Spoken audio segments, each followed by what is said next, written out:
Welcome to According to Sam, folks. This is episode 242.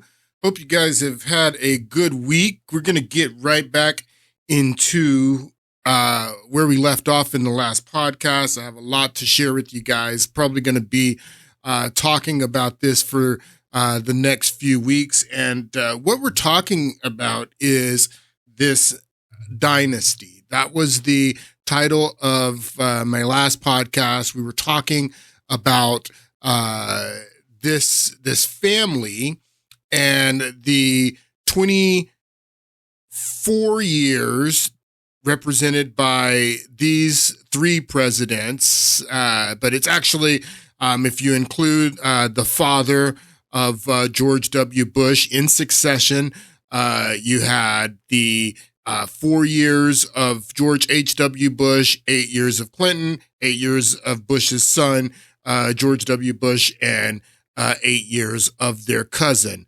Barack Hussein Obama, representing 28 years of the past 28 or of the past 32 years. These men represent 28 of the past 32 years. This gentleman represents 4 years. And what they are telling you is that this guy's 4 years in comparison to the 28 years of these guys, the 4 years of this gentleman is why you have all of the problems in this country, why you have all the problems in the world, if you let them tell it. Everything is because of the 4 years that this guy served in office, and him coming on the political scene and entering into politics is why we have division, why we have a bad economy, why we have all of the problems in this country are because of this guy and his 4 years, not because of this dynasty. It's completely ridiculous, but we're going to continue exploring that in this podcast. Now, this guy, Barack Hussein Obama, he ran on the Change platform, and very often you have elections that are change elections. Not every election is a change election. But in 2008, it most certainly was a change election. The 8 years by design, the 8 years of George W. Bush were a disaster. It started in his very first year in office when he allowed an attack on the United States, and 3,000 Americans were killed on American soil, and he parlayed that into lying us into a war, and he took us from budget surpluses to budget deficits. He increased the debt. Just a tragic 8 years under George W. Bush. As a matter of fact, his cousin Barack Hussein Obama never could have gotten elected. It would have been impossible for this guy with his record wet behind the ears after 2 years in the Illinois State Senate and then getting elected to the United States Senate and not even serving a full term, no resume, no record to run on, just a brand new guy running on change, and it would have been impossible. It would have been impossible for him to get elected if his cousin's 8 years were not a disaster, an absolute disaster. So that was a change election. 2016, ironically, when this guy who ran on change in 2008, changing from his cousin's 8 years, that we're gonna change direction and go a different way. At the end of his 8 years in 2016, it was also a change election. It was also a change election in 2016. That's why America went with this guy. And Donald Trump served for 4 years, and they're telling you all of your problems come from Donald Trump's 4 years. But 2016 was also a change election. And the election that we are in this year in 2024 is also a change election, and Kamala Harris is positioning herself as the change candidate. It's ridiculous, But let's ask this question. Is she the change candidate? I don't know how she can be the change candidate when she is being endorsed by all of these people. George Bush hasn't endorsed her yet, but all the members of his administration, 200 members of Bush, McCain, and Romney, going back to George H.W. Bush alumni. So alumni from George H.W. Bush's administration, going way back to this guy's administration, Republicans from the Bush, McCain, and Romney are all endorsing Kamala Harris. So she's the change candidate, but she's being endorsed by this woman, and endorsed by this guy, and endorsed by this woman, and endorsed by this guy, and endorsed by 200 Bush, Romney, McCain alum, going back to George H.W. Bush. But she's the change candidate, is what they're telling you. So yesterday, she finally sat down for an interview with Dana Bash, if you want to call it an interview. It was more like a campaign ad that she did, softball questions. Some of the questions are really good. I'm going to hand it to Dana. She asked a few questions that I like. She didn't press Kamala Harris on these questions the way she does when she interviews J.D. Vance or when she interviews Donald Trump. But she did ask a couple of really good questions. I'm not going to play them in this podcast because I have way too much to share with you guys. But I will play this clip of Kamala Harris painting herself as the change candidate. It's very subtle the way she does it, but take a listen. I think that people are ready for a new way forward. A new way forward. People are ready for a new way forward. Girl, you're in office right now. So people want a new way forward from you, is what people want. And they know that this is a change election. 70% of the country says that 65 to 70% of the country says that the country is headed in the wrong direction, that we are going in the wrong direction under her and Joe Biden. So to say that, oh, I think that people are ready for a new way forward. Yes, a new way forward from you. And this is very crafty what they're doing. That they're trying to say that this guy's 4 years is again representative of all of our problems, all of our division, the bad economy, everything was his 4 years, and has nothing to do with the 28 years of these guys. So when she's saying that we want to turn the page, we want to go a new direction, she's talking about a new direction from this guy in his 4 years. She's not talking about a new direction from this dynasty. As a matter of fact, all the guys from this dynasty are endorsing her, supporting her. This is going to be status quo. What she's saying when she's saying that we want to turn the page, she's talking about this guy who hasn't been in office in 3.5 years. And she has with Joe Biden, who was vice president before that, and in the Senate for 30 years before that. What are you talking about? Turn the page. In a way that generations of Americans have been fueled by hope and by optimism. I think, sadly, in the last decade, we have had in the former president someone who has really been pushing an agenda and an environment that is about diminishing the character and the strength of who we are as Americans. This woman's an idiot. So the last decade is what she says. She says that I think that in the last decade that the former president has been pushing whatever she says that he's pushing. It's all his fault from the last decade. A decade's 10 years, lady. This guy was only in office for 4 years. If you're going back a decade, you're going back to this guy who endorsed you.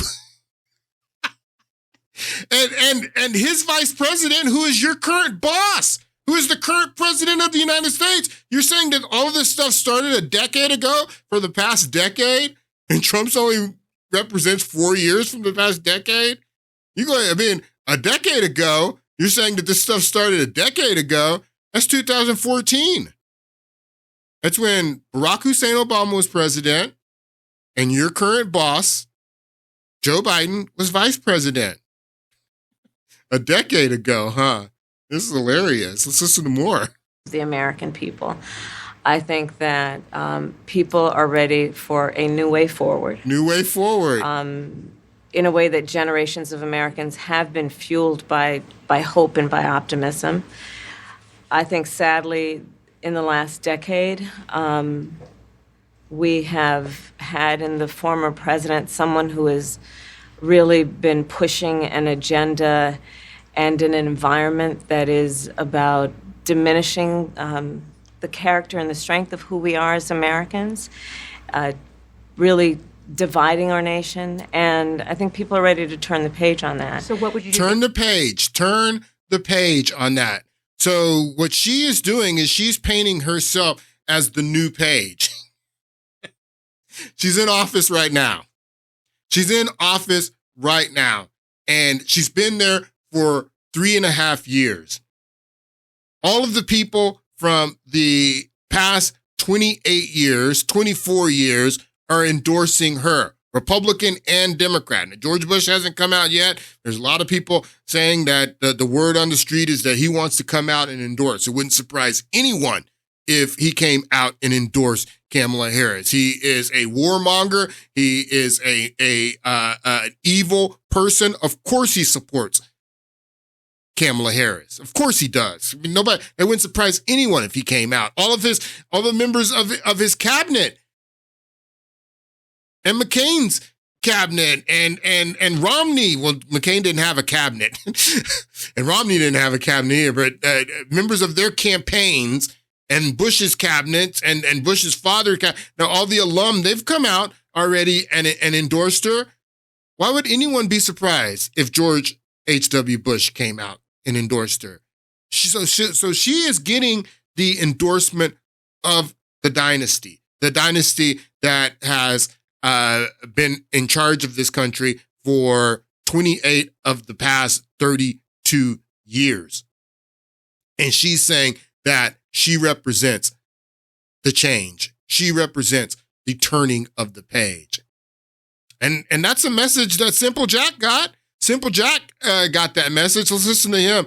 This is Ben Stiller being questioned outside of an airport about why he's supporting Kamala Harris, and let's listen to what Derek Zoolander says. Good. Do you mind answering just a quick question? Why you came and what you like about Harris' platform? Just very excited about moving forward and all the energy and excitement that's around this movement right now. So that's why I'm here, because it's time for change, and it seems like it's happening. It's time for change is what. It's time for change is what Derek Zoolander, Simple Jack says. Time for change, and you're supporting Kamala Harris? How does she represent change, people? How does she represent change when she's the person who's in power right now? She's part of the administration that's been in power for the past 3.5 years. She's being endorsed by all of the presidents and all the president's men for the past 28 of the past 32 years. How, Simple Jack, how does she represent change? Why don't you explain that to me? And this is the most Zoolander thing that I've ever heard Simple Jack say. That it's time for change, and that's why he is supporting Kamala Harris. But that is the message that she is she's portraying. That's the campaign that she's trying to run, reminiscent of Barack Obama's run for change. But she's being endorsed by all of them, by Hillary Clinton, by Bill Clinton,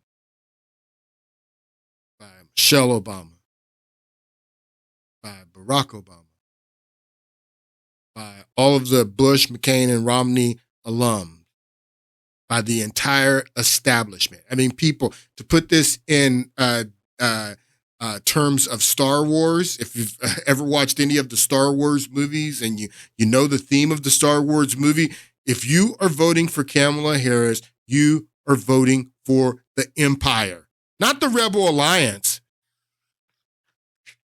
You're not voting for the Rebel Alliance. This guy represents the Rebel Alliance. This woman represents the Empire, people. She is being endorsed by the empire. All of the power of the empire, whether it's political, whether it's in the media, whether it's in business and in corporate power, all of the power is behind this woman. She's not the change. She's not the rebellion. She's the empire. She represents the dynasty, people. I don't understand how you people can fall for this. I want you to take a listen to a little bit of this clip from the Jimmy Dore show. He's interviewing Chris Hedges about these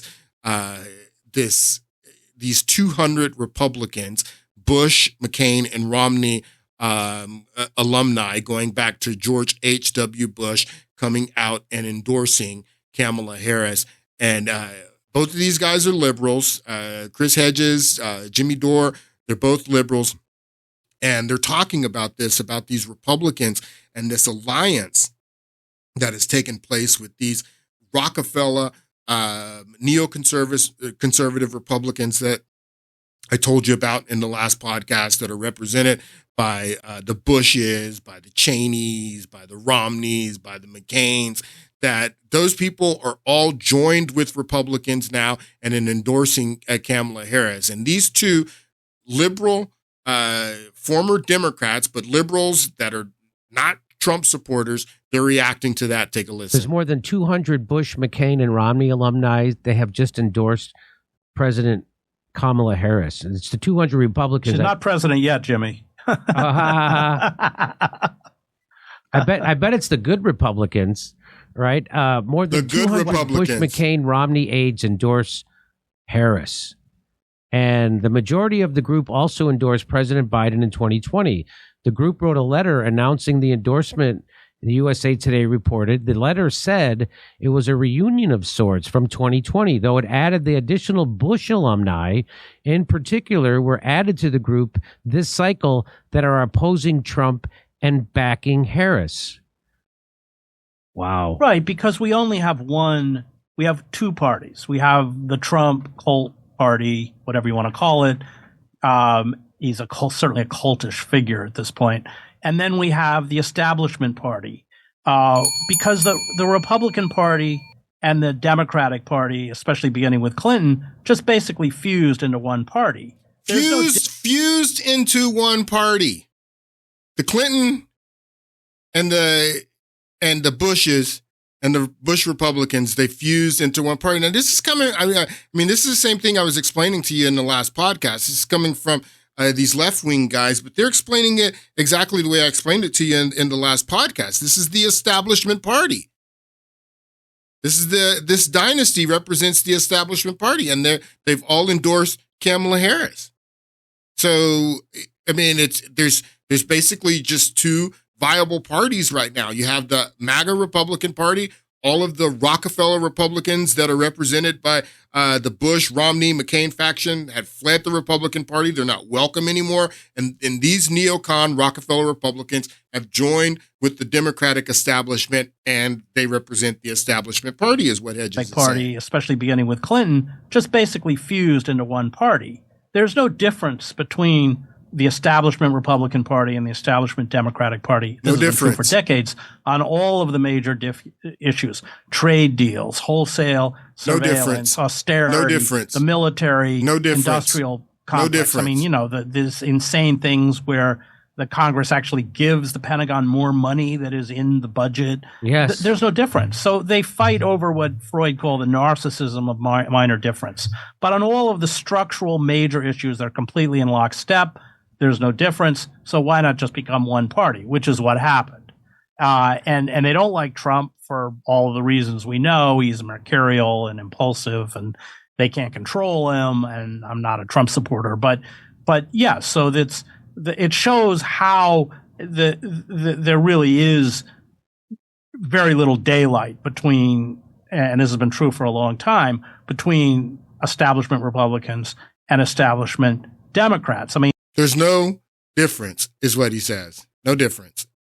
This is a dynasty. These men represent 28 of the last 32 years, and they're telling you that this guy's 4 years in those 32 years are the cause of all of your problems, is what they're telling you. And there's no difference between them in this alliance that they made. This book, Tragedy and Hope, was written by one of Bill Clinton's professors at Jesuit Georgetown when he attended Georgetown as undergrad. And when he gave his convention speech, Bill Clinton, in 1992, he gave a shout out to this former professor of his and author of this book, Tragedy and Hope. His name is Carroll Quigley. Listen to Bill Clinton. As a teenager, I heard John Kennedy's summons to citizenship. And then as a student at Georgetown, I heard that call clarified by a professor named Carroll Quigley, who said to us that America was the greatest nation in history because our people had always believed in two things: that tomorrow can be better than today, and that every one of us has a personal moral responsibility to make it so.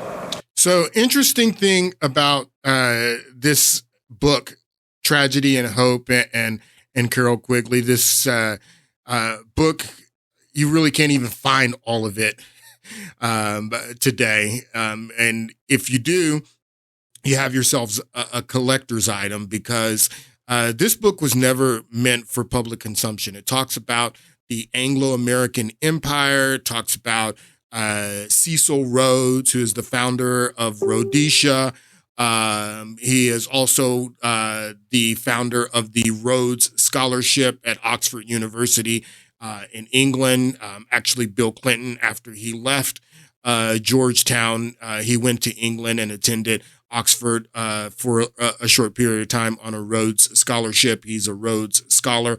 So it's interesting that he talks about his professor, Carroll Quigley, who wrote this book about Cecil Rhodes and the Rhodes Scholarship and the Anglo-American Empire. And then Bill Clinton actually goes to be a Rhodes Scholar. But in this book, Tragedy and Hope, Carroll Quigley writes this.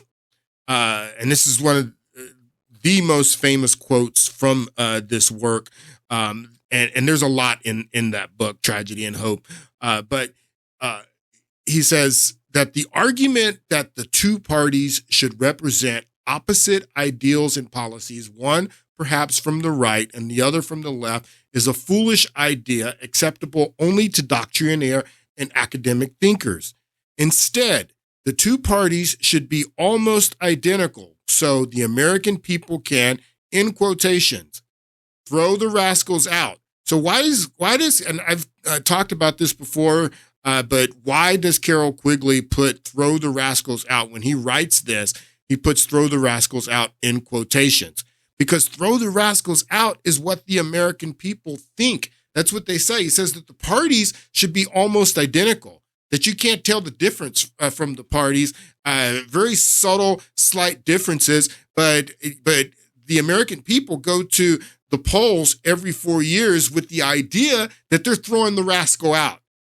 But you're not throwing the rascal out. It says, so the American people can have the idea that they're throwing the rascal out at any election without leading to any profound or extensive shifts in policies. That you think as a voter that I'm going every 4 years to change, to throw the rascals out. I mean, you're actually in power right now, but that's what she's running on. She's running on throw the rascal out. He ain't even in power, but let's throw the rascal out.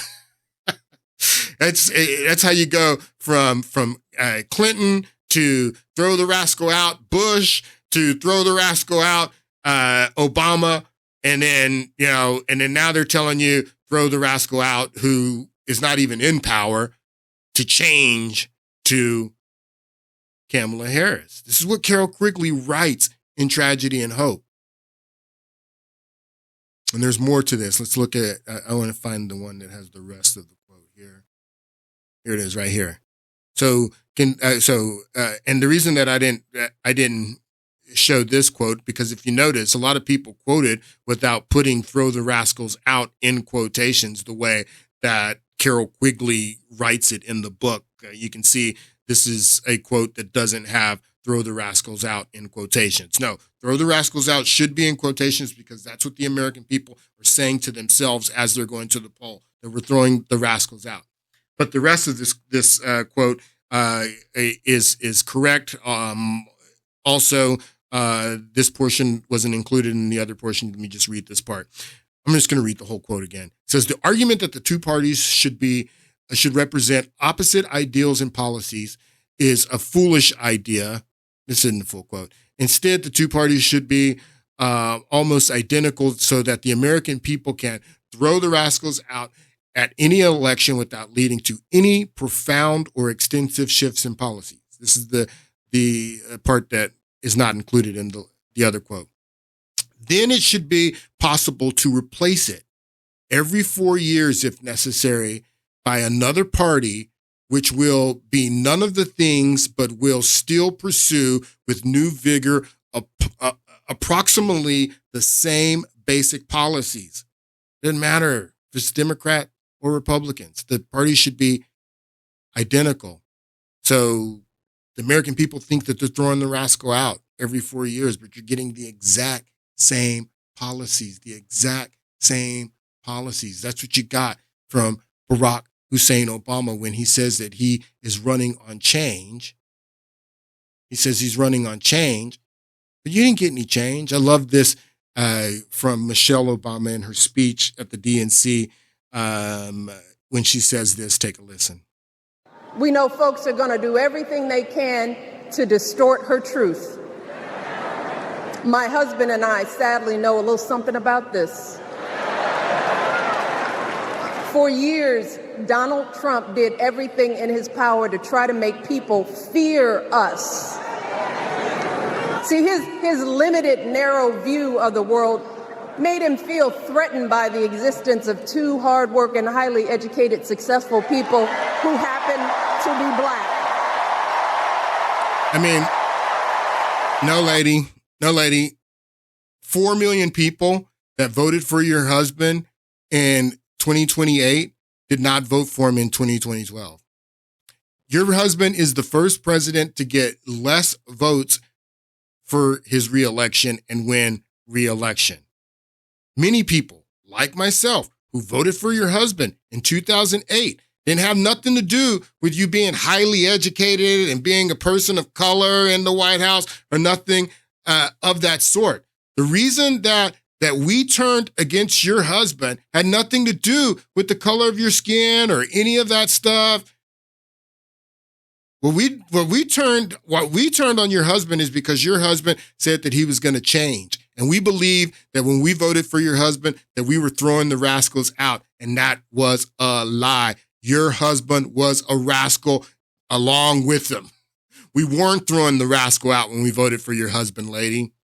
I want you to look at this clip. This was a Obama supporter that put this video out. This video is old, 10 years ago, but she says and explains to you why we turned against Obama, because he was not committed to the change that he told us that he had ran on. The night in Chicago after the election when he says change had came to America, that was a lie. There was no change. There was no change. You were just getting a new party, but what does Carol Quigley say? You were just getting a new party, but the same policies. That's what you were getting. Take a listen. Hey Barack, my name's Carrie, and I'm on multiple government watch lists for what I post on the internet, but I wasn't always. In 2008, I was actually one of your most hysterical supporters, as you might be able to tell from this shirt that's now vintage. It says that you're my homeboy. I waited for 3 hours in the rain to see Michelle and Stevie Wonder and Oprah campaign on your Stevie behalf. Wonder again. And this is me on the night that you were elected, shedding a tear of euphoria because I thought history had been made. But like a lot of Obama supporters, I sat back for the next couple years and figured I'd let you handle all that change because you're the one that was selling it anyway. And then when I decided that maybe I should Google the news to see what was going on in the world, I found that you would become exactly like the George Bush that I used to so vitriolically hate. And now I know that your advisors don't always tell you about all the evil things that are going on in your administration because you're just too busy. At least that's what you tell the news. So I thought I'd give you a recap of all of the mayhem and crime that you've been committing. You bailed out bankers and placed them in your cabinet. We're going to talk about that. In charge of your FDA. You helped out pharmaceutical and health insurance companies with Obamacare. You expanded. So anyway, yeah, she goes down. I don't have time to play the whole clip, but she goes down and breaks down that there was no change. There was no change. This guy ran on change, but you didn't get any change. And that's why at the end of his 8 years, it was another change election. And people like me who had voted for Barack Obama, who had voted to throw the rascals out, who had voted for change in 2008, voted for change again in 2016. A lot of people did. It has nothing to do with your race and how educated you are, Michelle Obama. It has to do with the fact that there was no change. Hold on. I want to play this clip. This is Milton Friedman. And Milton Friedman was a lead economist in the Reagan administration. And he gives you the name of this dynasty. Reagan years, on the one hand, nice memories, but on the other hand, guilt and fear and loathing. And so I wanted to ask you, are we then were we on the right track then? And have we lost the knack? Or are we now suffering a hangover from too much debt and things like that? On the contrary, we were on the right track then. We're not on the right track now. As a matter of fact, if you look at the figures, the turnabout, it's always said in the United States, they talk about 12 years of Reagan and Bush. That's a bunch of nonsense. It was 8 years of Reagan, and now we're in the Bush-Clinton era, because Bush reversed every plank that Reagan favored. So he says that we are in the Bush-Clinton era, is what Milton Friedman says. He says it's ridiculous to think about Bush as being an extension of the Reagan administration. And if you know anything about how even George Bush was added to the Reagan ticket in 1980 in the convention there in Detroit, I mean, it was a last-minute decision. Reagan was trying to work out a deal where he was going to run with Gerald Ford, who sat on the Warren Commission, who put George Bush over the CIA, Gerald Ford, who had been president. Nobody voted for him, but he had been selected as Nixon's vice president. And then when Nixon resigned, Ford became president, and he added George H.W. Bush, made him director of CIA, brought in Rumsfeld, brought in Dick Cheney, and then he runs for re-election in 1976. He's defeated by Jimmy Carter. And then when Reagan runs against Jimmy Carter in 1980, he's working out this deal where he and Gerald Ford are going to run together. That deal falls flat at the convention in Detroit in 1980 that year. Reagan had run against George H.W. Bush, and at the last minute, when that deal fell through, advisors advised Ronald Reagan to put George Bush on the ticket. That's why George Bush and Ronald Reagan ran together. I mean, there's an attempted assassination on Ronald Reagan just a few weeks after he takes after he's sworn in as president of the United States. A lot of people speculate that this assassination on Ronald Reagan could have been, I won't even talk about that. But anyway, Ronald Reagan and George W. Bush, H.W. Bush, I mean, they were not close. I mean, they disagreed on a lot of policies. And you have Milton Friedman here, who was a lead economist in the Reagan administration, telling you that that it wasn't 8 years of Ronald Reagan and 4 years of Bush. No, it was 8 years of Ronald Reagan, and then Bush started a new dynasty, a dynasty called the Bush-Clinton dynasty. He calls it the Bush, Milton Friedman calls it the Bush-Clinton years, but I call it the Bush-Clinton dynasty.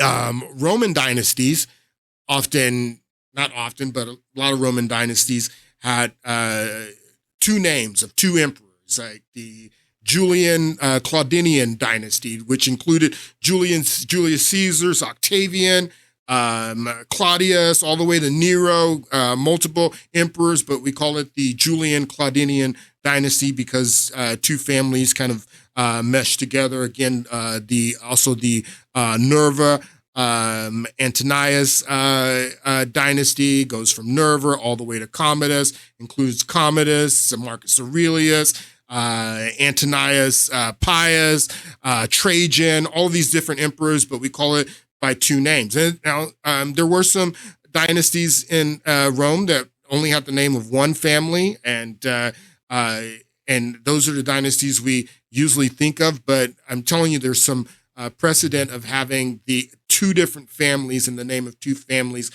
creating one dynasty, and that's what you have here. You have that's what Milton Friedman was saying. It's the Bush-Clinton dynasty. That's what this is, and that's what they want to keep going. And that's all those people from the Bush-Clinton dynasty have endorsed this woman. And she's trying to tell you that she represents change, that she represents a turning of the page. Nothing could be more ridiculous. I hope you guys don't fall for this. This woman. So I want you to listen to this clip about, this is a clip, this guy, Bakari Sellers, is trying to say that Kamala Harris's campaign and the phenomenon around Kamala Harris is all organic. This is all organic. And Scott Jennings on CNN, who's doing the Lord's work over there, he calls out Bakari Sellers for saying that this campaign is organic. I want you to take a listen to this. Dana Bash, which means she's going to do a pitch-perfect interview.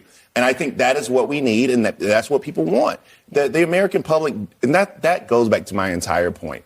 The American public does not want to hear us saying that, oh my God, she should do an interview on day 10 or day 12, and it should be with this person or that person. Yeah. It's organic. The entire Kamala Harris campaign has been organic. And so now we're... The entire campaign? I'm glad Scott Jennings is like, what? What the hell are you talking about, bro? That this entire campaign has been organic. This is the most Fire Festival, Coney 2012 campaign that I've ever seen. There is nothing organic about it. It is all make-believe. It is all hype from start to finish. How do you even, and she said it, so many of them have said it, that this comes from the grassroots. This is a grassroots campaign for change, to turn the page. What's wrong with you people? How can you fall for this again? How can you fall for this again, people? There's no change. She doesn't represent change. This isn't organic. This is as manufactured as it comes. Straight up, top down, not bottom up. By saying organic and grassroots, he's trying to say that this is a bottom up movement. Nothing could be further from the truth. This is grassroots. This comes from the dynasty. You should do an interview on day 10 or day 12, and it should be with this person or that person. Yeah. It's organic. The entire Kamala Harris campaign has been organic. And so now we're... What? Organic. This is the literal most manufactured presidential campaign ever. She didn't even run. It's the opposite of organic. Can I ask you It's the opposite of organic. It's not organic. She didn't even run, is what she says. And then here's Gavin Newsom. Kamala Harris owes, everything that where she is right now, she owes it to this tree, to Gavin Newsom, to not only Newsom, to the Newsom Pelosi, Getty Brown tree from California. That's where she comes from. And you have Bakari Sellers here saying that this is organic, this is grassroots. And I can't believe Gavin Newsom must be trying to sabotage her. I couldn't believe that he said this. But he's talking, this is a clip that went viral last week. He's on a podcast called Pod Save America, one of the most popular podcasts in the country. It's a bunch of Obama administration officials who started this podcast, a real Democratic insider. And they're on here laughing about the fact that the process was top down. And he says bottom up here. He says, oh, that's what I'm supposed to say, bottom up. But they're laughing. He's being facetious. They know that it was top down, and they're laughing in the face of the people. I couldn't believe this when I saw this. There's an intangible. It's different. How are you feeling about the switch? I mean, the switch. Now we went through a very open... The switch. He starts laughing. You know, this is the guy that shut down all of our restaurants and shut down the state of California. And then he's at the most exclusive restaurant, the French Laundry in the United States of America, having dinner with no mask on while he issued all these draconian measures here in California. And they're sitting here laughing, the switch. He says, how do you feel about the switch? And he laughs. That's his instinct to just giggle and laugh when he says the switch. Feeling about the switch? I mean, the switch. Now we went through a very open process. Look at this. Process. This is insane. It was bottom up. I don't know if you know that. Yes, that's what I've been told to say. Yes, it was bottom up. That's what I've been told to say. Talking about this organic movement that Kamala Harris is running. They're laughing about the fact that it was bottom up. It wasn't bottom up. It was top down. Gavin knows it. All these guys from Pod Save America, they all know it. They're laughing at you, knowing that the process was not bottom up and that it was top down and that she's part of the establishment, being endorsed by the entire establishment, by the Bush-Clinton dynasty. She's being endorsed by them, that she represents them. And they're laughing about the fact it was bottom up. And it wasn't bottom up. It was top down. She represents the empire. This guy represents the rebel rebellion. Choose your side, people. So I want to get back into this. I don't have a lot more time. We have enough time so I can finish up here. I want to get back into this this clip that we talked about in the last podcast. This is the South Carolina debate.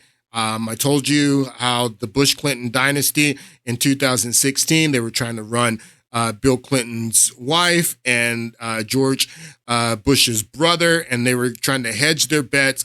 Like Carol Quigley says, that the party should represent, the two parties represent the same ideals, doesn't matter if Clinton would have won in 2016, it would have been a continuation of the dynasty. If Jeb Bush would have won, it would have been a continuation of the dynasty. Donald Trump not only defeats Jeb Bush in the Republican primary to get the nomination, he also defeats Bill Clinton's wife in the general to win the election. But we talked about this clip in the last podcast. This is the South Carolina debate where they set a trap for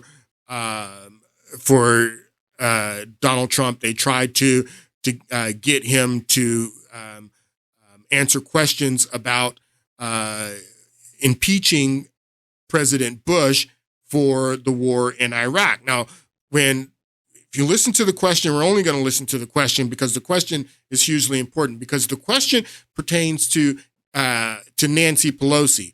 The question pertains to a comment that Donald Trump made back in 2008, when I presume he was still a Democrat back then. But the question that he's asked about is this comment where he says that he was surprised that Nancy Pelosi did not try to impeach George W. Bush for the war. Now, let's take a listen to the question again, and we're going to explore this a little bit more. In 2008, in an interview with Wolf Blitzer talking about President George W. Bush's conduct of the war, you said you were surprised that Democratic leader Nancy Pelosi didn't try to impeach him. You said, quote, which personally I think would have been a wonderful thing, close quote. When you were asked what you meant by that, you said, for the war. For the war. He lied. He got us into the war with lies. So he says that the comments are, I'm surprised that Nancy Pelosi didn't try to. Now, Donald Trump was, I presume, still a Democrat back then. And most Democrats were surprised that Nancy Pelosi didn't try to impeach or try to at least, bring the articles of impeachment on George Bush for lying us into the war.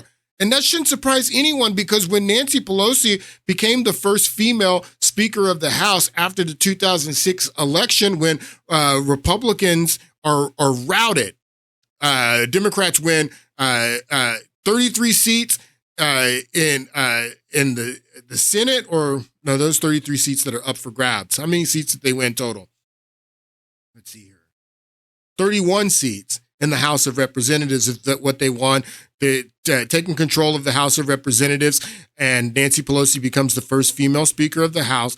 And then they also win the Senate, and they got 6 seats in the Senate. So this is 6 years into George W. Bush's 8 years, and Republicans win both houses of Congress. And the number one issue in that election was the war in Iraq. The war that Bush had lied the country into just 3 years earlier. And the war was not going well at this time. And that was the number one issue in the election in 2016.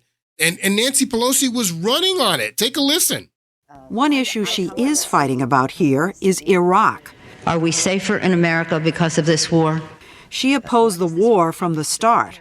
And now, like her, most Democrats support a phased withdrawal of troops beginning later this year.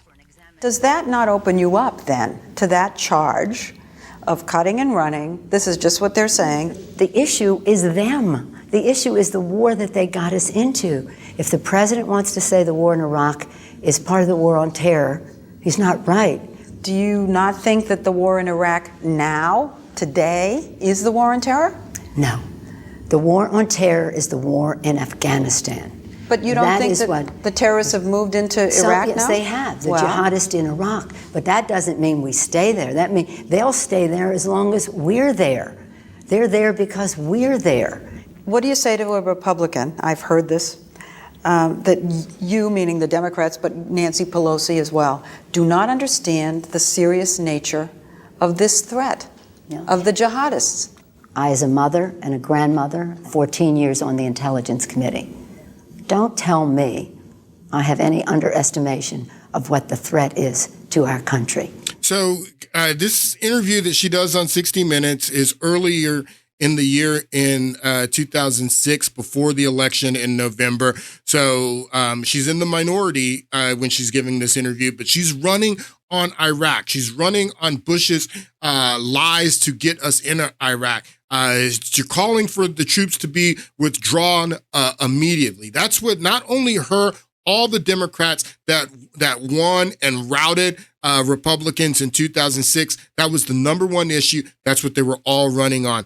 Let's listen to a little bit more of this. So if you want to justify your failed policy by saying we don't understand the threat, clearly you didn't understand the situation you got us into. You don't just go into a war on a whim.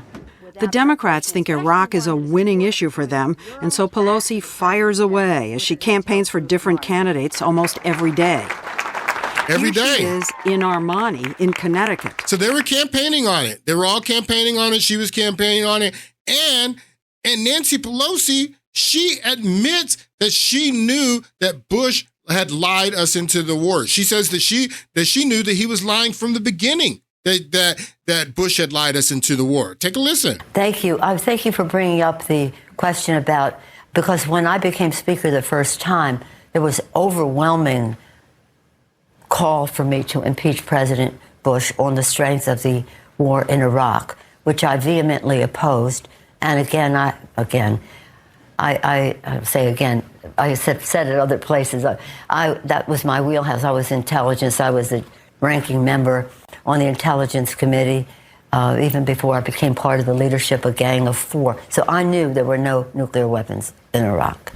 It just wasn't there. They had to show us, they had to show the Gang of Four all the intelligence they had. The intelligence did not show that that was the case. So I knew it was a misrepresentation to the public. But having said that, it was in my view, not a grounds for impeachment. In my view, so she says that she knew that he was lying the whole time. She's running on it in 2006, saying that, this was a huge mistake, that we went into Iraq. It was false pretenses, that I knew that he was lying. And everybody, all these Democrats were calling on her to impeach him, not just Trump.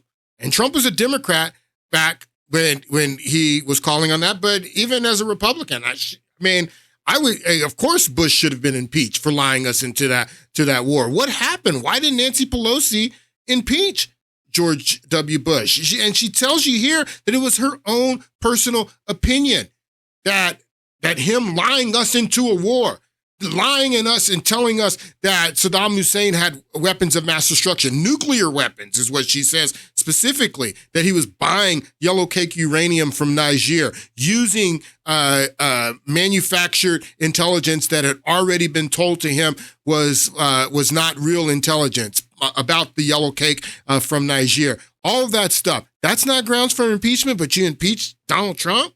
For what? For asking Zelensky to aid in an ongoing investigation into Joe Biden's son? That's impeachable, but lying the country into a war that cost American lives, cost us $5 trillion, that's not impeachable, is what she says. I want you to notice here, Nancy Pelosi this is in 2004, so this is 2 years before the 2006 election when she becomes Speaker of the House, first female Speaker of the House. At this time, this is the Radio and Television Correspondents' Dinner in 2004. I still can't believe that this happened in an election year and this guy ends up winning in 2004. Well, I can believe it because I know it happened in 2004.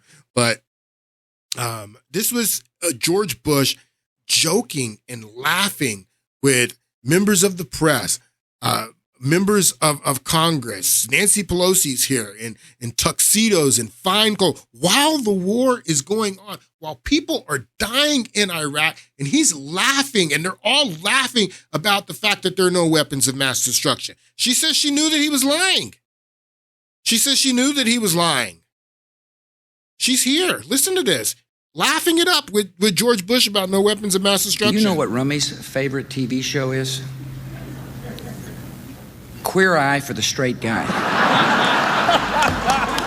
Look at her. Look at Nancy Pelosi. She's just there laughing it up with George Bush while he jokes about no weapons of mass destruction when Americans are getting killed. Iraqis are getting killed. It's costing us blood and treasure. And she's there laughing it up.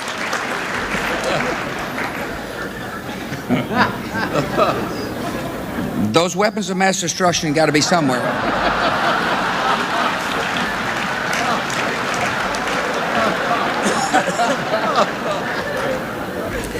As you can tell from the look on Andy Card's face, we've become a little concerned about the vice president lately.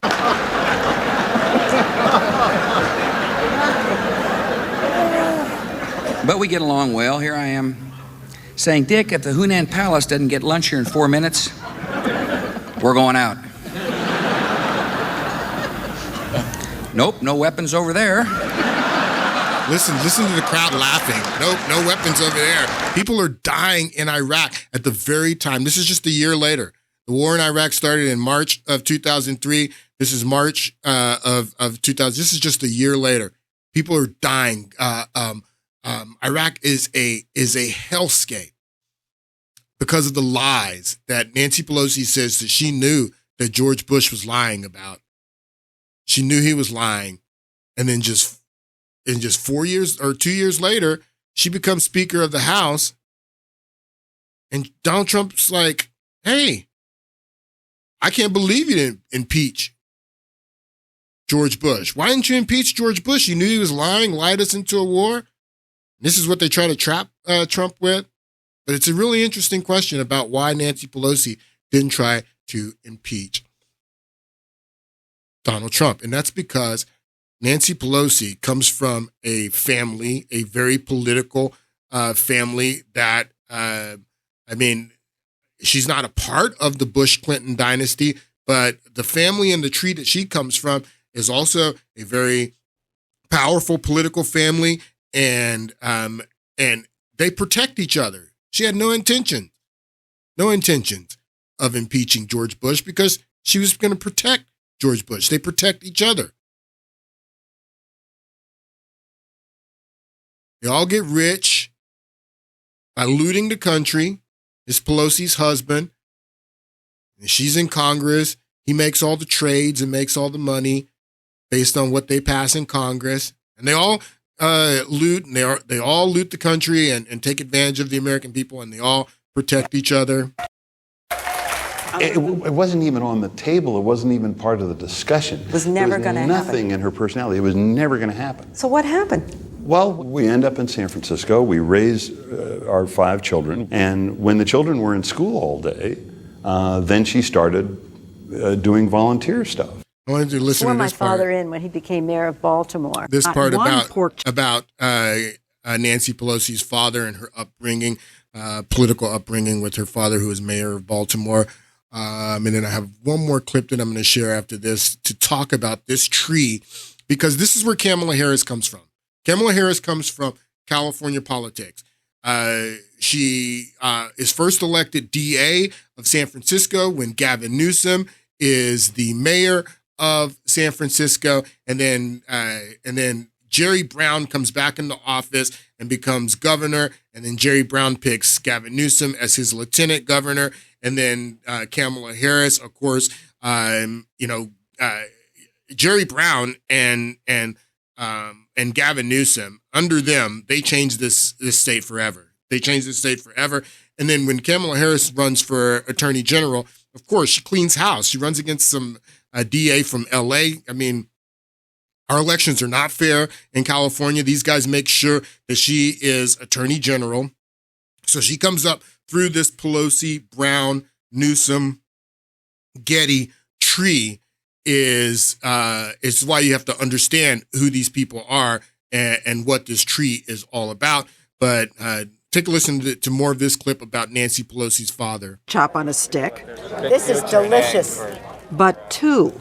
So this is Tip O'Neill's office? Pelosi's Capitol Hill office is a picture. Nothing prepared her for power more than growing up in Baltimore, the daughter of Tommy D'Alessandro, an old-school Democrat. She learned the secrets of political organizing when she used to help keep track of favors owed her father during his 12 years as mayor. She would keep track of the favors that people owed her father, huh? Nothing prepared her for power more than growing up in Baltimore, the daughter of Tommy D'Alessandro, an old-school Democrat. She learned the secrets of political organizing when she used to help keep track of favors owed her father during his 12 years as mayor. I was pampered in the fact that I had 5 older brothers, which I highly recommend to anyone. Nancy was the youngest of 6 children and the only girl in a strict Catholic family. Strict Catholic family, huh? Strict Catholic family. All right, so we're going to watch this clip. This talks about California politics and this political tree that Kamala Harris comes from, that I was explaining to you about. And this will probably be it for today. We'll get back into this in the next podcast, though. Pat Brown's father, Edmund Joseph Brown, was known for running scams and gambling operations in San Francisco. With the help of businessman William Newsom II, Pat Brown became governor of California for 2 terms. This is his governorship. This is Jerry Brown's father, Pat Brown, and Jerry Brown was governor of California twice, and the second time he became governor, then Gavin Newsom was his lieutenant governor. California for 2 terms. During his governorship, he awarded the Squaw Valley concession contract to William Newsom III and his partner, John Pelosi. The deal was criticized for the state of California paying for everything and getting nothing. William Newsom III grew up with the governor's son, Jerry, who was training to be a Jesuit priest. John Pelosi's son, Paul, married Nancy D'Alessandro, daughter of Thomas D'Alessandro Jr., who was known for smuggling heroin into the U.S. with Lucky Luciano and the Baltimore Mafia. John Pelosi's son, Ron, married William Newsom's daughter, Barbara. Over ongoing disputes about the Squaw Valley concession, William Newsom Sr. threatened to hurt the governor politically, just as Governor Brown was running for a 3rd term against Ronald Reagan. He lost. But 8 years later, the former governor's Jesuit son, Jerry, reclaimed the governorship in 1974. He appointed William Newsom III to a Placer County judgeship in 1975, and 3 years later to the State Court of Appeal. William Newsom was an attorney for oil magnate J. Paul Getty, named in the 1966 Guinness Book of World Records as the world's richest private citizen. And while serving on the appellate bench in the 1980s, he helped Getty's son, Gordon, secure a change in state trust law that allowed him to claim his share of a multi-heir trust. After Newsom retired from the bench, he became administrator of the Getty Trust and provided seed money for his son Gavin Newsom, Nancy Pelosi's nephew, to start the plump jack business that led to a career in San Francisco politics as mayor of San Francisco and lieutenant governor of the state of California. Gavin Newsom was informally adopted by the Gettys after his parents divorced, and recently succeeded family friend Jerry Brown to be the current governor of California. For 80 years, these four families have ruled over the state of California. Jerry Brown and Newsom and Pelosi have changed the state of California forever. And I've watched it. I've lived here. I've watched this state just go downhill under, and many have fled California under their reign. This is what Kamala Harris represents. She comes from this tree. If you want your state to look like California, if you want your city to look like California, and I'm not talking about the beaches and the mountains and the nice weather. That's not what I'm talking about. I'm talking about going to a drugstore and having to call someone over to get you some deodorant out because you can't just pull the deodorant off the shelf. That's the kind of stuff that we're dealing with here in California. That's just a small example. So we'll get back into this. She represents change, is what they're telling you. She represents change. She's the change candidate. So we're going to get back into this in the next podcast. And I hope you guys enjoy this week, this weekend, holiday weekend. We'll get back into this on Monday. I'll be here on Monday. See you then.